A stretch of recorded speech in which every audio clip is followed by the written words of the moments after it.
Yan. Good evening mga idol. Magandang gabi sa ating lahat. Hello welcome po muli sa ating channel mga idol. First time nyo kung ngayon makakasama sa video na hindi nakasanglas. Pero sira gandang lalaki natin pag wala yung sunglass eh. Di ba pare? Mga idol. Mas kasi parang mas komportable ako pagka nakasanglas tayo eh. Lumalabas yung gandang lalaki natin eh. Oo. Mukha tayong guns. Pero pag walang sunglass, wala eh. Mukhang baduy. Mukhang parang totoy na totoy yung dating. Hindi kagaya nung nakasunglass, puta, medyo astig, di ba? Di ba? Eh, ganito, wala oh. Pero, okay na rin. Kaya lang mga idol, bakit itong camera nito? Madilim. Hindi maganda. Pero kasi talagang ganyan. Wala eh. Wala tayong magandang gadget. Kung ano lang meron. Yung pagtsagaan lang. Importante eh. Ito tayo. Kaharap. Pero shoutout nga pala muna sa ating mga idol dyan ha. Salamat ng marami dun sa 1.2k na viewers natin, no? Meron ako naging 1.2k na naging viewers doon sa pong content eh. Salamat na marami sa inyo ha, mga idol. Pero siyempre, talagang ganyan eh. Sabi nga, kahit konti-konti lang ang ating viewers, eh, importante, tunay silang viewers. Kesa nga naman yung magbabayad ka para maglagay ng viewer mo, magbabayad ka para maglagay ng subscriber mo. Yung nga sabi eh, para ka lang nagkaroon ng robot na taga-subaybay. Hindi kahit mangilan-ngilan lang, ito na yun. Oo. Diba? Pero nagpapasalamat tayo kahit pa paano eh, hanggang ganyan eh. Nag-umpisa pa lang naman tayo eh. At sa totoo lang, hindi naman natin hangad yung kaya tayo nagbablog ng ganito eh, para ma-monetize tayo ano eh. Basta, nabanggit ko na sa mga una kong video eh, nakahiligan ko lang to kasi. Oo. Saka ano pala, kapag umpisa ka pa nung nag-vlog ng ganyan, parang nakaka-addict. Oo. Kaya sa mga idol natin, ang mga may balak mag-YouTuber o balak maging vlogger, umpisahan nyo na. Oo. Hanggang ganun. Kanya-kanya diskarte lang yan, di ba? So, primero lang, parang nakakaya yan. Pero pag nasanay ka pala, nakaka-addict din. Oo. Sa mag-apong, pag hindi ako nakapag-vlog, parang kulang yung sarili ko eh. Kahit wala akong mga viewer eh, okay lang sa akin. Importante eh, makapag-post tayo ng ganito. Pero first time nyo akong nakaharap sa camera ng ganito ha, wala akong salamin ha, wala akong sunglass. Pero kasi, pag mas parang pakiramdam ko, mas gwapo ako pagka nakasuot ako ng sunglass eh. Ang astig ng dating eh, di ba? Di ba, tama? O, teka, bukan natin, kunin ko lang sandali yung sunglass ko. Para medyo, dyan lang muna kayo, okay Alice?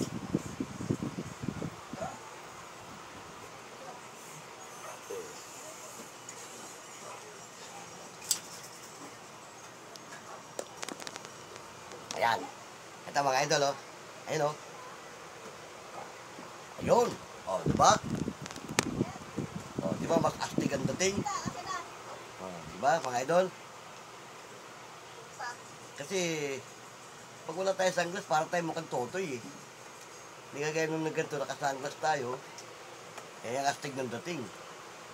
Malagun. Ang dating sa camera, diba?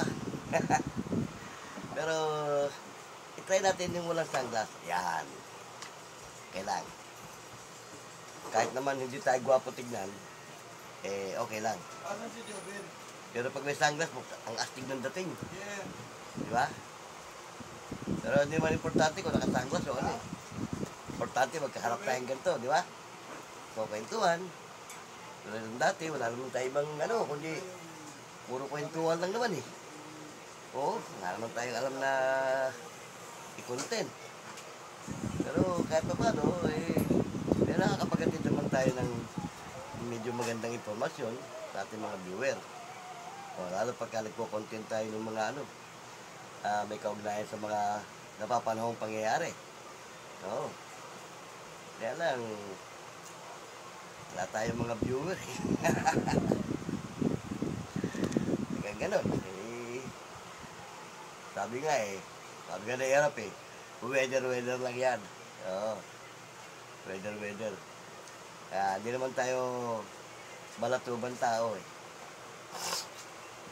Pag may nangangailangan naman ng ating tulong tinutulungan naman natin, di ba?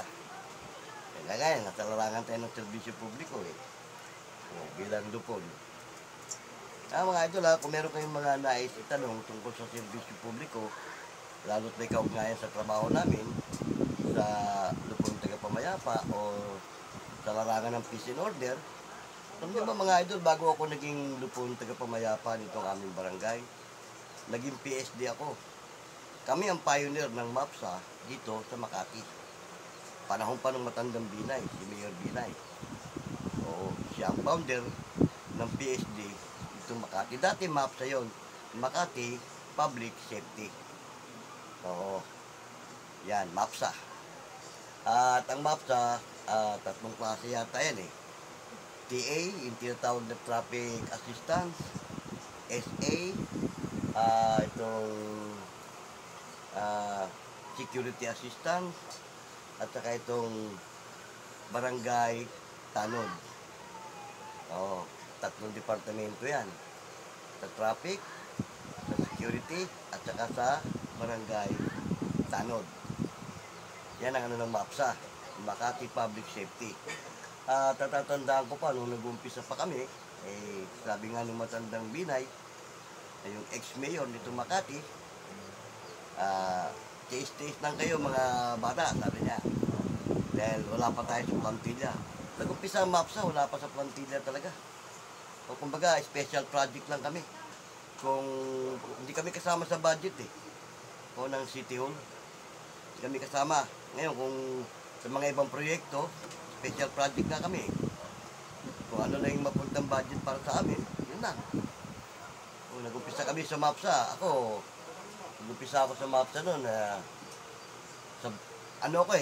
pang 7 batch O, first batch, second batch, third batch, pang 7 batch ako sa training ng MAPSA. Pang 7 batch. Alam mo, magkano sweldo namin noon, hindi naman masasabi sweldo, parang allowance lang din. 35 pesos. Magkano lang isang buwan. Diba? Wala pang 3 times 3 30 900 lang ang isang buwan namin, wala pa 1,000. Diba? Pero yung training namin, hindi kayo maniwala, kahit na ganyan lang ang MAPSA, may mga training yan. Basics training namin 15 days. Oo, 2 linggo halos tinitrain. Sa training, hindi lang basta seminar, training talaga kasi meron kaming physical fitness, meron kaming yung sa drilling, tapos meron kaming sa yung mga lecture. Mga nagtitrain sa amin, mga lecturer namin meron kaming lecturer tungkol sa arrest, how to make an arrest o procedure of arrest. Tinuturo yan O kaya mga MAPSA, ngayon, PSD na ngayon. Hindi na MAPSA, PSD na, pinaikli. PSD. May mga training yan. Sabi siya nung araw, yung doon sa may, ng bumbero, doon sa may twilig, tanahiban yun doon. Nakalbo sa amin yun. Oo, nalagas lahat yung damo ron. Ang start ng training namin, alas 7 yata yun. Oo, alas 7, jogging muna. Tapos yung exercise, physical fitness. Pagkatapos ng mga, hindi ako nagkamali, mga 9 o mga 8:30, akit na kami sa taas, sa classroom. Yun na, start na kami ng lecture. Oo, ang nagle-lecture sa amin, Major Guasque, si Colonel, limutan ko yung mga tigat pag-training namin. Tapos, Iba nagtuturo sa arrest, iba nagtuturo sa warrant of arrest, iba nagtuturo sa ano. Kanya-kanya kaming lecturer, bawat isang subject, isang tiga-lecture. Oo.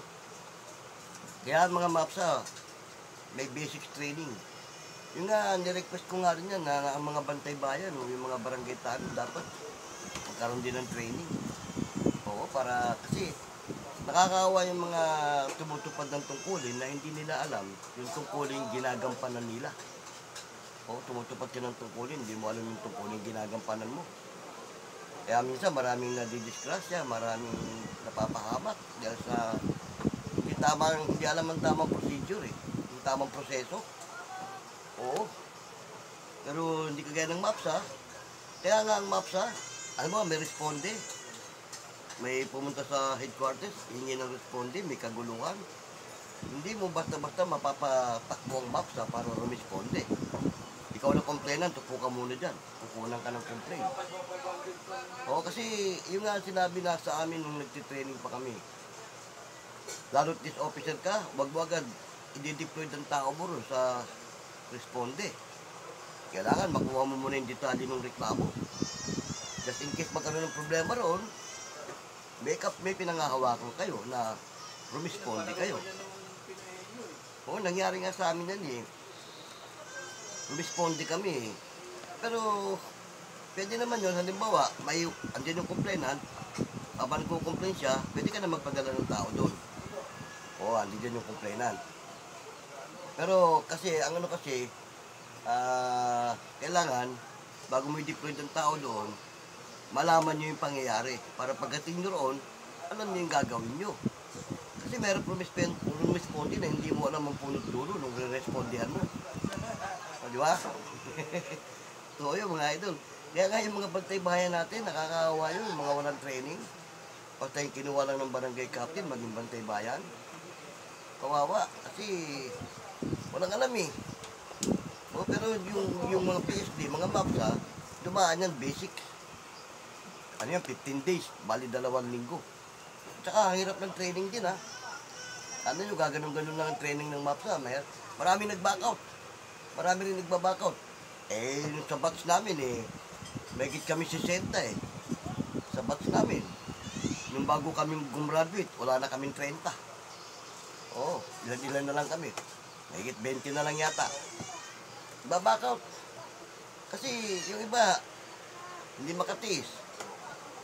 Oo. Yung unang araw, pangalawang araw, pangatlong araw mo, halos di ka na makabangon masakit ang katawan mo Oo, nananakit din Pa, asan yung kabra natin? Alin? Kabra. Ay, huwag mo na ano yun sa akin yun. Hindi ko malaman kung saan nilagay. Bakit? Hiramin sana ni Kuya Nat. Marami tayong gamit na namin dyan Nakatambak sa kung saan Utang masabihin ko lang wala. Kamo, hindi pa makita dahil kung saan napalagay yung mga gamit. Okay na, ituloy natin ang ating kwento. Masaya na kasi medyo may tinatanong sa atin Teka muna, saan na ba tayo napunta? Yung training. Ganun-ganun lang ang MAPSA. Kala nyo, ganyan lang ang MAPSA. Paswerte nga Makati kasi yung mga bantay bayan dito, may kasamang MAPSA. Bagamat yung mga barangay tanod na walang training, may kasama silang MAPSA na maalalay. Oo. Hindi kagaya nung wala pang PSD o wala pang MAPSA, barangay tanod lang. Ayun, parang hinong-talilong, hindi alam kung anong proseso, kung anong tamang proseso. Oo. Kaya may mga lugar na kakaawa mga bantay bayan at saka mga walang training. Kaya nga, nung nakaraan nga, hindi ko matanda kung anong taon yun, nirequest ko yan na mga bantay bayan, kahit basics lang din, idaan sa training para kahit paano may alam. Yung how to make an arrest, yung a-arrest yung tao. Kung hindi mo alam ang basics, paano mo a-arrest yung tao? Diba? Procedure of arrest. Mahirap. Tapos, yung sa rubing. Nagro-rubing kayong ganyan. Pinakamahirap sa lahat ng trabaho pag ikaw naging bantay bayan o yung barangay tanod. Yung rubing. Yung tinatawag na patrol. sabi nga, patrol is a backbone. Oo. Diyan sa patrol kasi, lahat madadaanan mo dyan. Ba, nagro-rubing na kayo. Pag may nadaanan kayong trouble sa kalye, hindi na kayo makakaiwas dyan. Oo, biglaan yan eh. Whether like it or not. Sasagupain nyo yan. Actual yan eh. Hindi kagaya nung humingi ng responde, aalamin mo muna kung anong klaseng responde pupuntahan nyo. Diba, sinabi nung complainant, may nag-aaway ho doon sa amin, may nagkakagulo. O sige, upo ka muna dyan, kukunan mo ng detalye. O, ilan ba sila? Anong grupo? Anong pinagmula ng gulo? Kaya, iba, pagka hindi alam ang tamang proseso at lumapit sa headquarters, tapos iimbestigahan, yung iba, naiinis pa, aalis bigla. Tapos sasabi po, wala palang kwenta humingi ng ano dyan. Daming chiburitsing. Hindi nila alam, yun ang SOP. Oo. Nasanay sila doon sa mga bantay bayan na walang alam, pag humingi ng responde, takbo agad mga bantay bayan. Oo.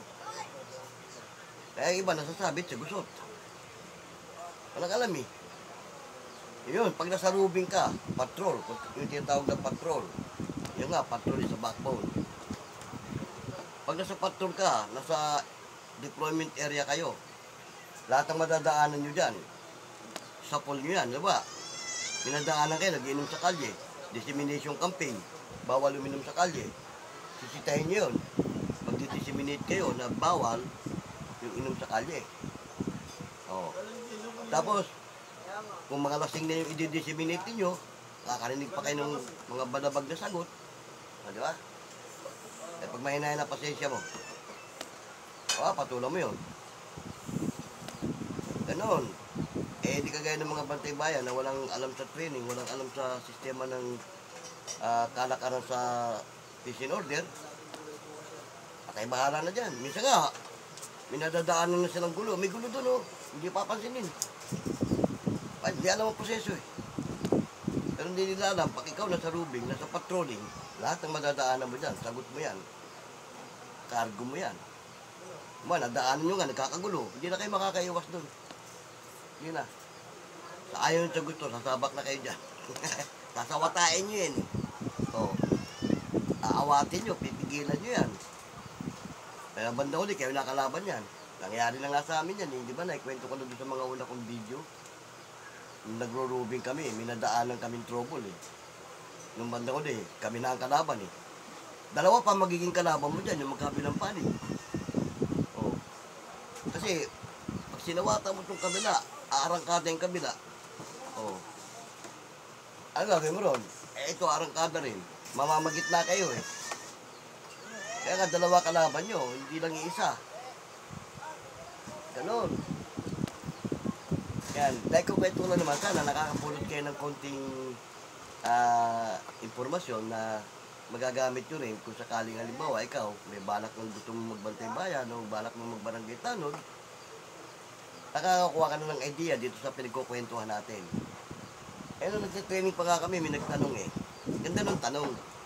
Kung malaman ko si Major Blanque yata yung training officer namin, nagtanong, sabi nga, sir, at nga pala sa mga palabas eh, nakikita namin eh, pag rumisponde yung polis eh, bago dumating yung polis, tapos na yung gulo, tapos na yung trouble. Alam mo, simple lang ang sagot eh. Ganito yan mga bata. Tulad yun, sabi niya, mga bantay bayan kayo, barangay tanod kayo. Kung kami na nga, may armas na, may armas, polis kami. Hindi kami basta-basta pwedeng sumugod sa ganung klaseng responding. Dahil unang-una, pag ang re-respondihan may armas, mapipilitan kaming gamitin din yung armas namin pag hindi sila nakinig. Let's say may baril sila. O diba, re-respondihan namin, may hinuhold up na ganun.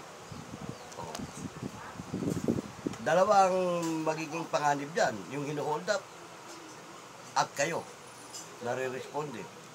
Dahil pag ginawang hostage yung hinuhold up, hindi nyo basta-basta mahuli yun. O yung hostage na niya yun. O, di ba? Sabi niya, kayo, wala kayong armas, mas peligro. Kasi kung may armas yung re-respondihan nyo. Oh. Ayun nga sir eh. Bakit ganun? Ganito yan. Doon nga pinaliwanag. Kaya nga, pag may responde, kailangan may complainant. Oh, huwag ka re-responde ng walang complainant. Kasi, pag nagkaroon ng problema, anong panghahawakan nyo? Sabihin na natin ha, huwag naman mangyari, rumisponde kayo. Isa sa inyo na disgrasya. Sino mananagot? Walang complainant. Basta may nagsabi na may gulo ron, oh. Tapos takbo kayo agad, may gulo eh. Hindi pwede yung ganon. Yung may nagsabi lang sa inyo, may gulo ron, oh. Nag-aaway doon, may kakagulo. Kaya pag ano, hayaan mo sila, kagulo sila dyan. Unless na meron nagko-complain, may mananagot. Buti ko sa Rubing ka. Oo nga, nagro-Rubing kayo, patrolling, nadaanan nyo, may gulo. Hindi na kayo makakaiwas doon. Oo. Kasi nga, yung patrol, yung nga sinasabi na kayo naghahanap ng gulo. Hindi yung kayong pupuntahan ng gulo. Kayo naghahanap ng gulo, ng trouble. Kaya nga kayo nagro-Rubing eh. Kaya kayo nagpapatrol eh. Makita mo yung sa ano, yung tinatawag na long range patrol, yung LRP, long range patrol. Panganib yun. Mga armado pa yan ha, yung mga military, long range patrol. Ang patrol kasi, kayo naghahanap ng trouble. Pinoprotektahan nyo yung area. Kaya kayo nagro-rubing. Ganon. Hindi kagaya nung nasa headquarters lang kayo, biglang may gulo doon oh. O may hold up doon. Hindi pwede. Unless na may nagko-complain. Humihingi ng tulong. Pag humihingi na ng tulong, ibig sabihin, may mananagot na ano man ang mangyari sa inyo. Di ba? Meron kayo panghahawakan. Kaya kayo nasabak doon dahil doon sa taong yun na lumapit sa inyo. Kukunin mo muna yung pangalan ng tao. Kung taga saan siya. Anong pake ng reklamo niya, anong paksa. O. Ganon. Kaya, dito sa kwentuhan natin ito, sana meron kayo nakukuha magandang informasyon, di ba?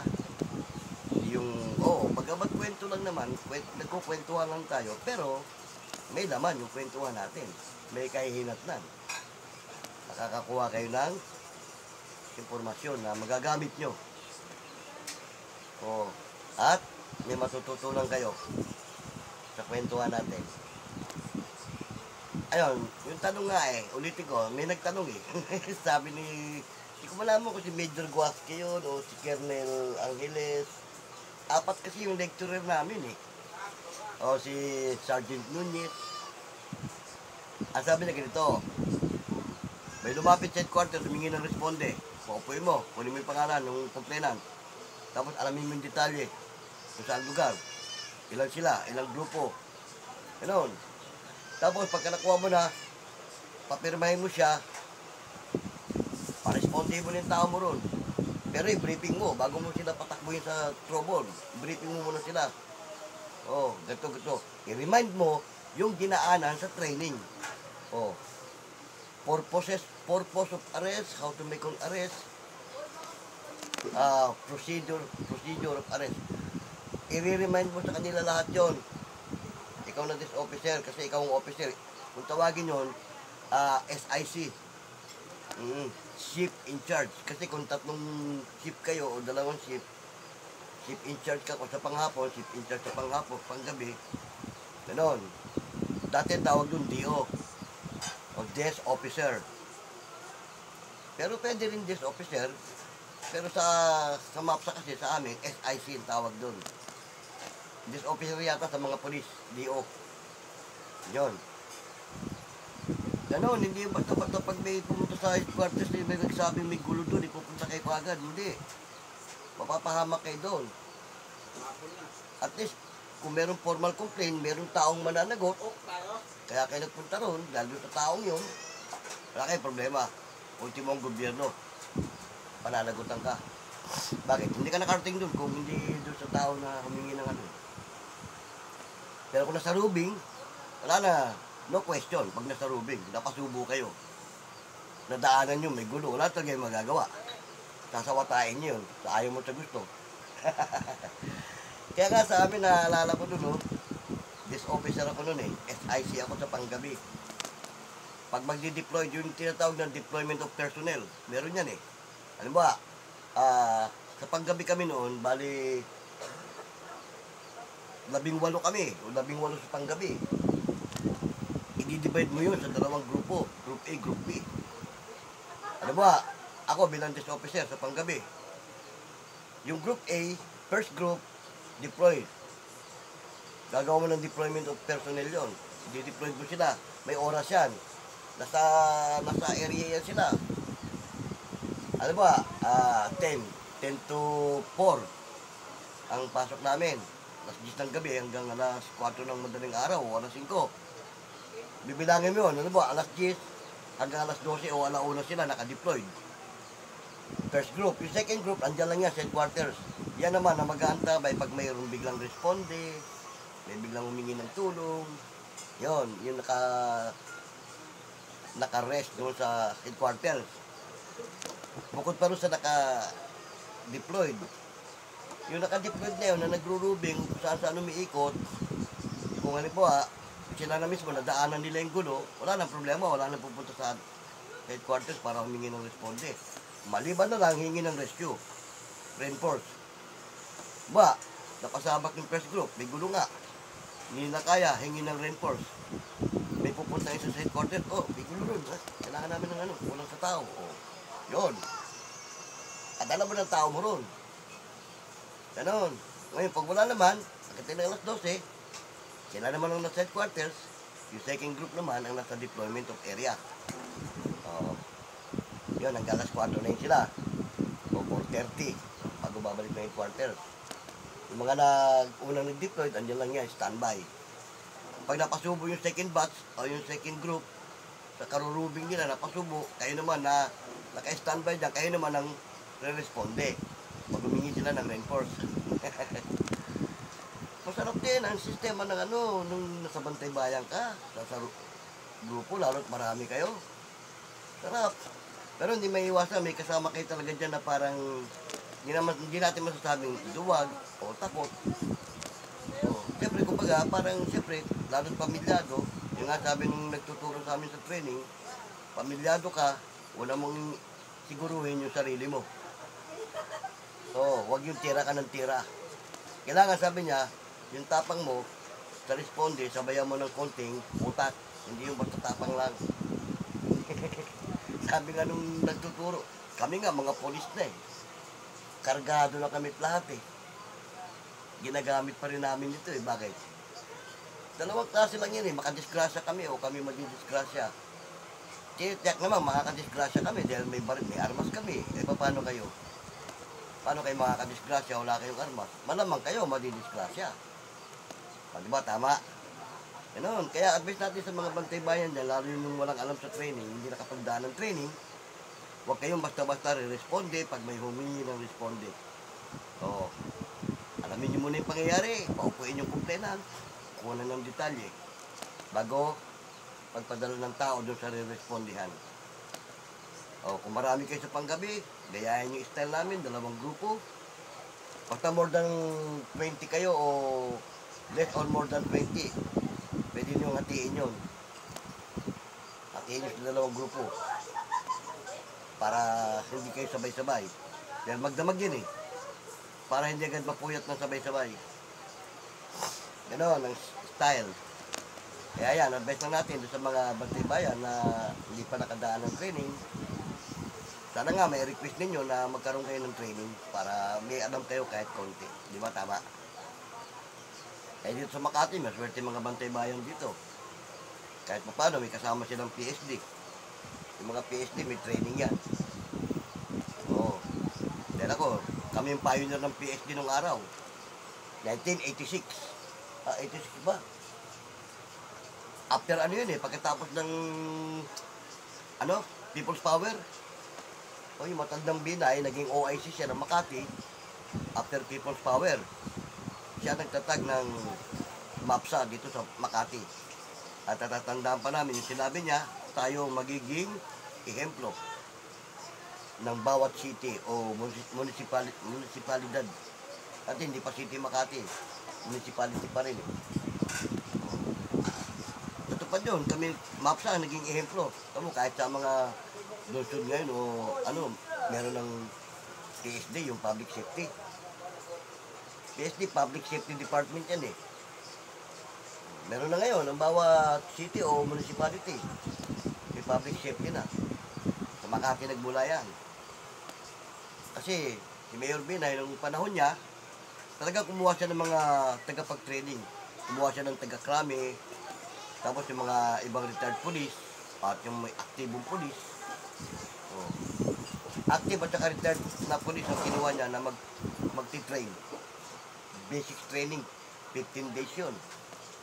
Nag-graduation din kami noon. Oo. Pag-graduate nga namin noon eh, meron kaming pahinga na 3 araw bago kami duty. Ganon. At saka nung araw, nung nag-umpisa pa lang ang MAPSA, talagang 35 a day. Sweldo namin. Tagal din ha, almost 1 year din yata mahigit bago kami nalagay sa plantilla. Hindi ko matanda kung anong taon kami nalagay sa plantilla na nag-increase na. Nalagay na kami sa minimum na sweldo. Ganon, kaya yung mga MAPSA ngayon, mga PSD ngayon, ito alam mo, swerte ito mga PSD ngayon. Malalaki sweldo niyan. Tapos may mga bonus pa yan pagdating ng Disyembre. Eh kami noon eh, nag-umpisa kami doon eh. Disyembre nga kami. Disyembre ba? Disyembre bagong taon eh. Pasko't bagong taon nga kami. Bakit? Wala pa kami sa plantilla noon eh.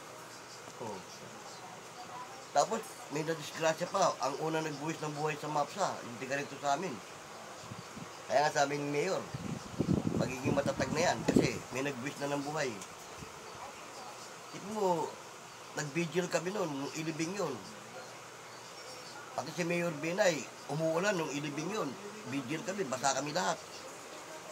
Oo. Lahat ng MAPSA. Ganyan. Ayaw ko lang, sa ibang lugar ha. Pero sa Makati nag-umpisa yan, public safety. Kaya sabi ni Mayor, tayo magiging ehemplo. At saka nung araw, kaya nagtaguringan nga nung araw yung mga MAPSA, Yellow Army daw kami, ni Binay. Kasi uniforme namin nung araw, dilaw. Buti nga ngayon, maganda na, blue. O, tsaka medyo presentable. Mas presentable ang uniforme ngayon ng mga PSD. Parang may kahawig na sa pulis. Eh nung araw, dilaw eh. Kaya halata ang Makati, dilawan. Kasi si Mayor Binay, nung during People's Power, panahon ni Cory, dilaw talaga siya eh. Ganon. Kaya yon, nung nawala na si Mayor Binay, pumalit ng anak, naging ano na, yan, unti-unti naging blue na. Ngayon blue nga eh. Ganda na ang uniforme ng PSD ngayon. Tsaka hindi na siya MAPSA, PSD na. Hindi kagaya kami noon, pero kami ang pioneer niyan. Kaya maswerte yung mga PSD ngayon, no? Nalaki ng sweldo. Pero dumaan din sila sa training. Mahirap din ang dinaanan nila. Lahat naman dumaan sa training yan eh. Kahit kami noon eh. Bago ka maging PSD, daan ka talaga sa training. Hindi ka magiging PSD na hindi ka dumaan sa training. Kaya iba, pag biglang nagkaroon ng kaso natanggal, nakakalungkot. Oo, pero mo pinagdaan, yung hirap na dinaanan mo sa training, tapos ganun-ganun matatanggal ka. Sayang, di ba? Yung pinagdaanan mo, at saka yung natutunan mo. Sa training ng PST, ultimo sikreto ng polis, tinuro sa amin eh. Kaya mga polis, hindi makakapagduko sa amin eh. Yung panahon na duty kami, kalokohan ng polis, alam namin, tinuturo yan eh. Yung sikreto nila eh. Kaya nga, pag grouping namin, no, lagi kami may kasamang polis. Tapos nangyari pa doon, no, kasagsagan ng Pudeta. Headquarters namin, bukod sa polis, may kasamang sundalo. O may kasama kaming marine, 3.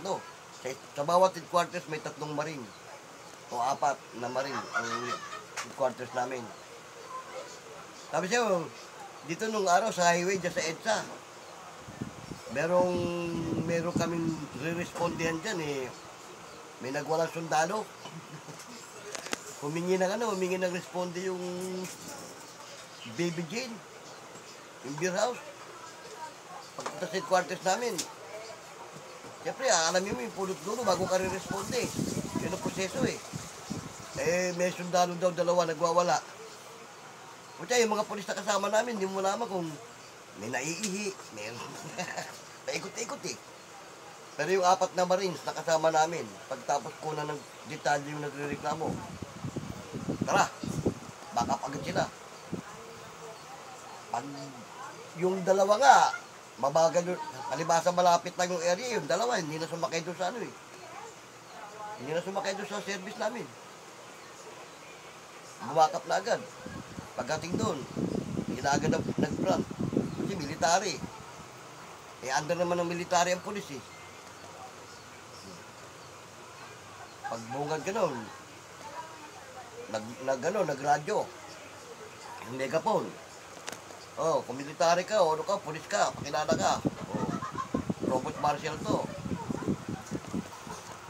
yun.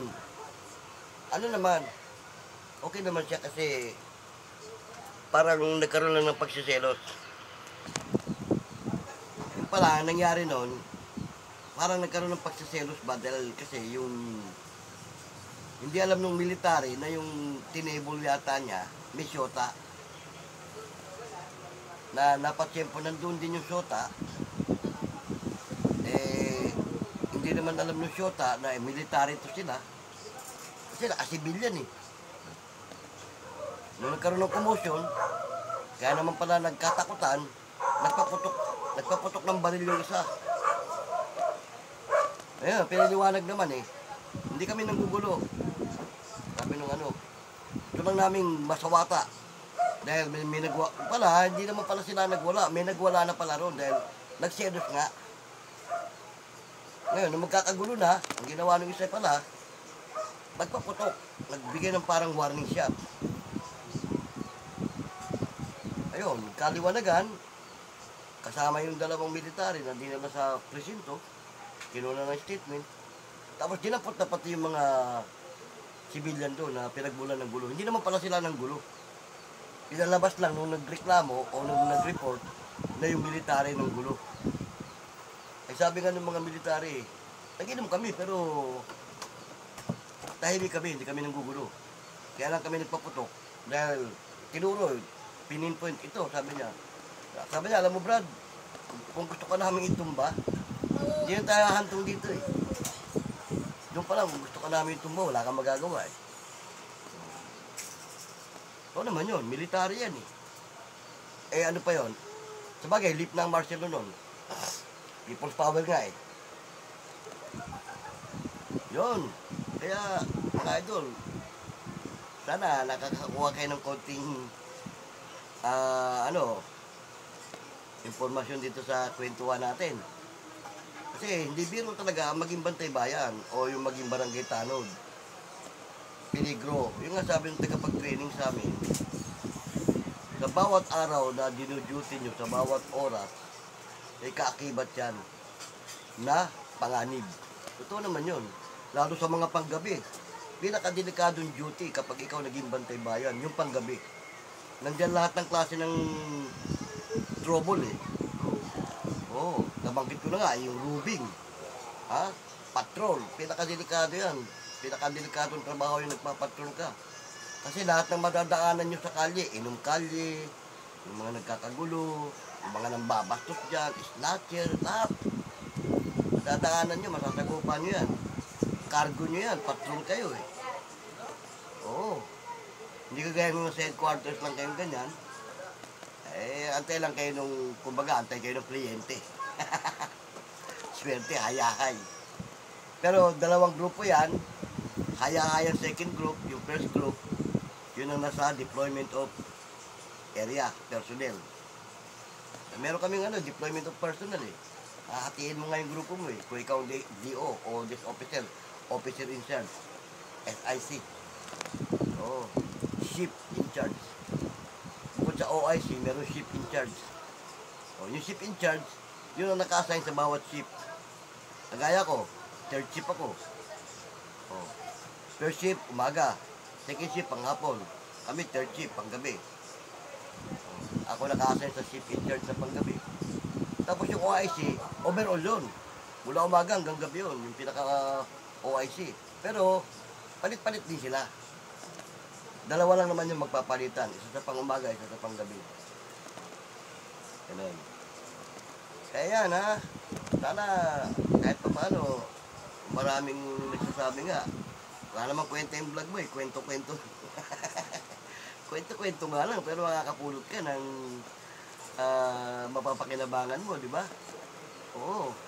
Lalo kung may plano ka na maglingkod, magserbisyo sa publiko.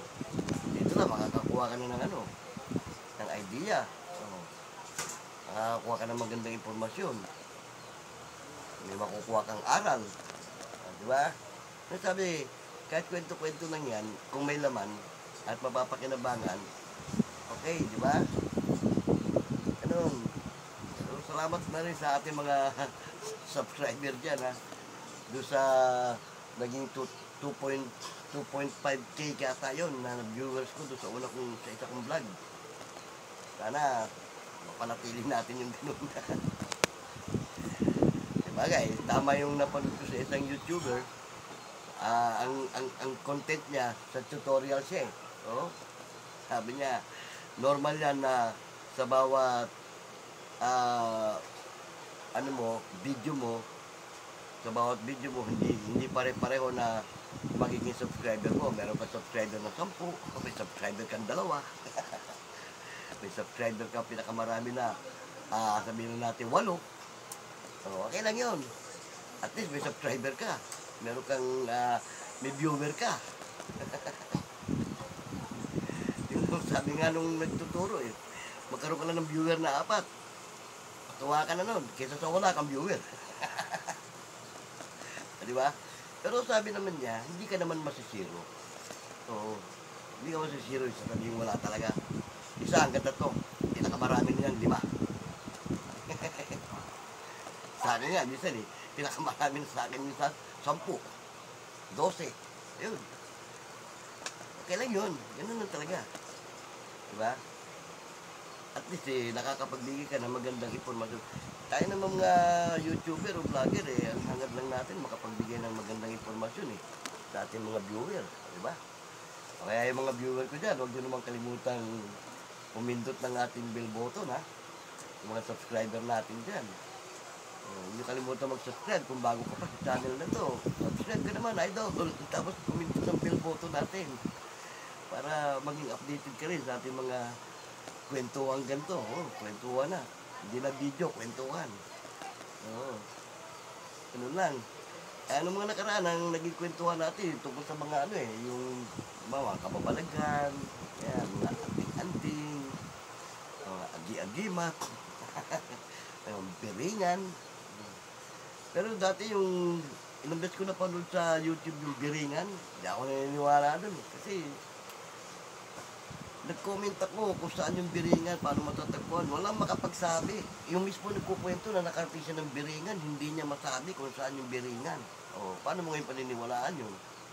Eh, nawalabas na tatang isip. Pero nagpapatotoo. Galing siya ng biringan. O, pero, buti pa ngayon hindi nakarating ng biringan eh. Nakapagpatotoo pa. Natuklasan niya yung portal na tinatawag. Yung nga hinahanap ng iba, sanang portal. Eh si Master Gala nga eh. Master Gala, hinahanap yung portal eh. Gusto makarating ng biringan eh. Pero mo, may nagsasabi, ang portal nasa dagat. Oh, sa dagat daw. May nagsasabi na sa bundok. Saan-saan. Eh yung nakadiscover eh, andyan lang pala yung portal sa daanan no.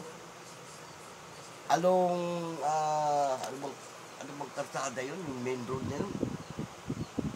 Parang may kapangalan dito sa amin yun eh. Kumbaga dito sa amin, Kalayaan Road. Doon hindi, ano yun eh, yung pangalan ng karsada. Tapos, dalawang barangay halos eh. Gandara, at saka yung isa pa. Dalawa yung barangay na yun eh. Na-discover yun. Kasi, nung pinanood niya yung video, kumuha siya nung ano eh, ng video eh. Footage. Pinag-aralan niya yung video. Tapos, may mga nakasama siya, the same oras, pumunta sila sa lugar na yun. Na kung saan bumaba yung tao doon sa bus na tumawid, na unti-unti naglaho yung tao, binaybay nila yung tinawiran ng tao. Oo. Kaya nung naano nung may third eye siya eh. Kaya niya na-discover eh. Pagtawid din na ng ganyan, parang sanga. Ito yung main road, may papunta rito. Kalimutan ko yung barangay na yun eh. Papunta siya rin, municipality of ano. Tapos municipality of Gandara. Pag ano, sanga.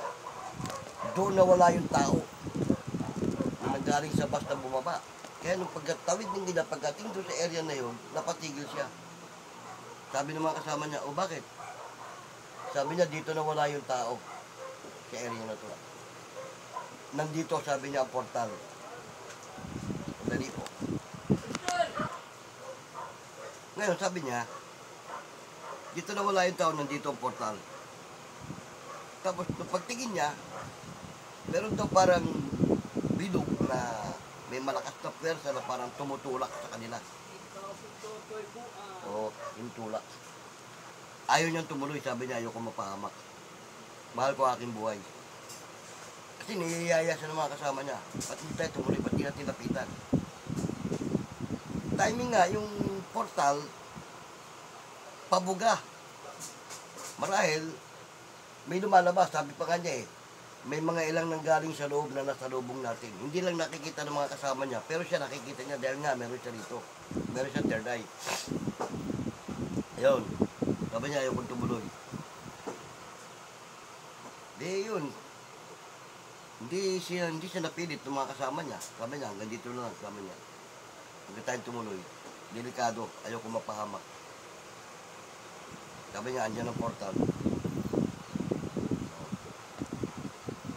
So madalit sabi, sabi nga niya, kung saan nawala yung tao, andun ang portal. Siguro, kaya pinigil na niya yung mga kasama niya, habang pabukas pa. Kasi, yung portal, delikado yung pagpasara na eh. Pagpasara na yan, pahigop yan eh. Eh, nung pagpunta nila, pabuga eh. Kaya sabi niya, may parang may malakas na pwersa na tumutulak. Tinutulak sila palabas. Pero pagpasara na yon, ang pwersa nun pahigop. Yun ang delikado. Hindi na niya inantay na mangyari yon. Kaya sabi niya, ayaw kong tumuloy. Huwag na sabi na tayo tumuloy. At least, natagpuan yung portal. At siya lang nakakaalam. Pwede niya ituro yun.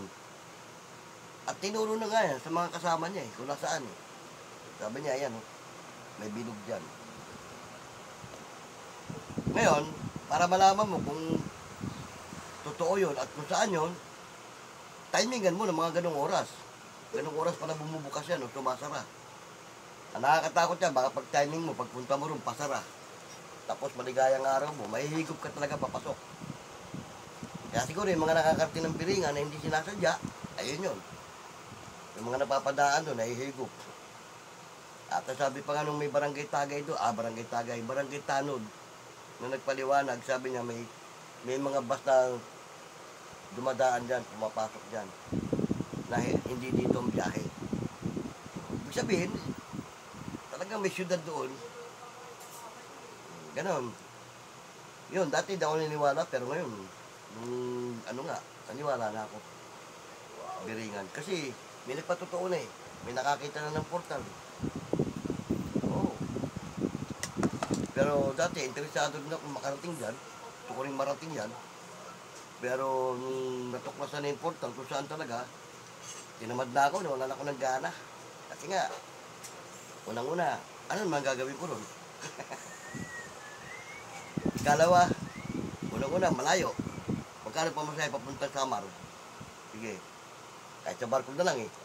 Magkano pamasahe niyan? Eh kung wala kang budget. Oh. Pagdating doon, kakainin mo. Yung tutulugan mo. Diba? Gastos yun. Eh, hindi pa naman tayo matinding YouTuber. So, tapos, pag nakapasok ka roon, ay kung di ka na makalabas.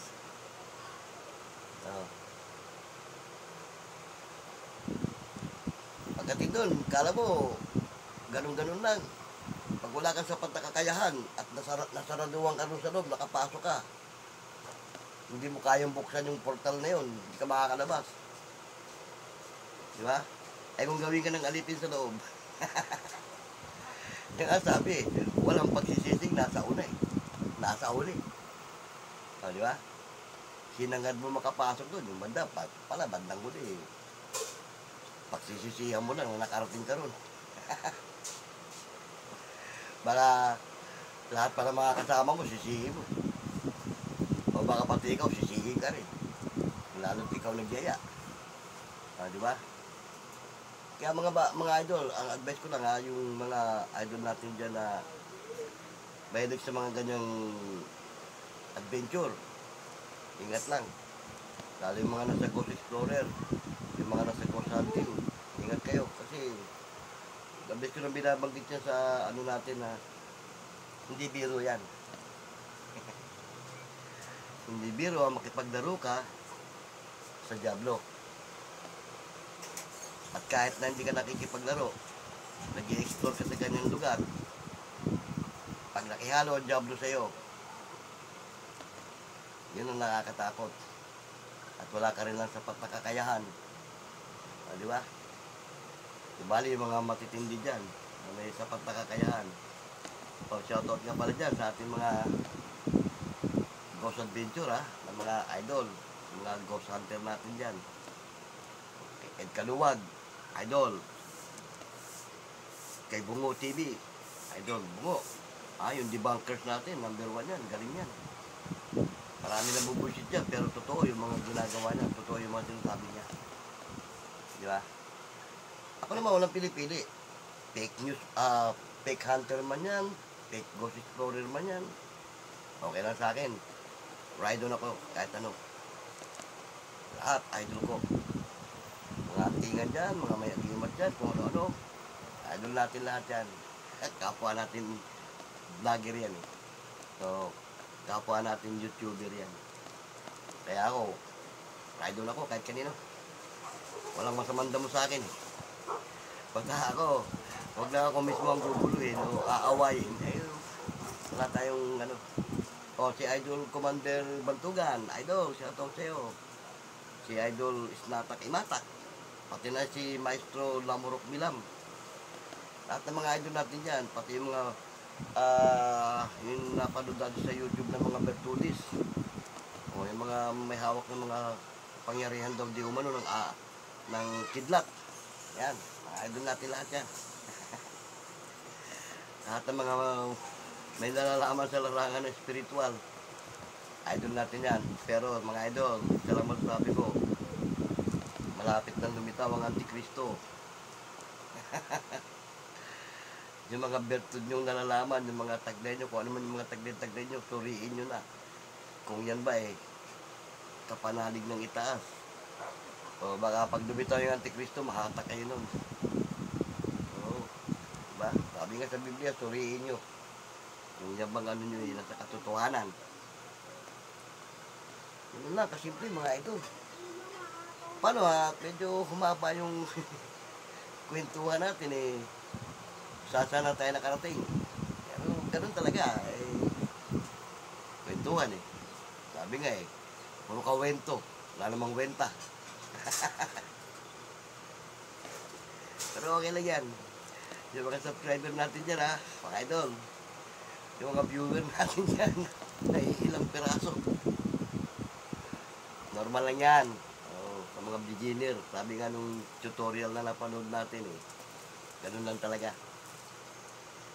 Kailangan maging idolo natin yung mga batikan, mga veterano.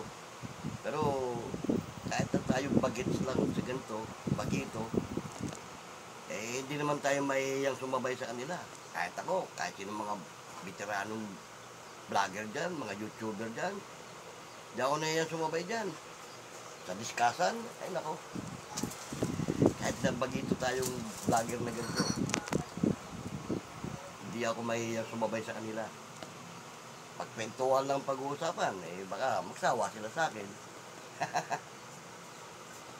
Pero mga idol nabanggit ko na dun sa mga una kong video. Yung mga nakaraan pa, kung na alam kung anong Kung anong buwan yun, ano yun. Nabanggit ko na yan eh.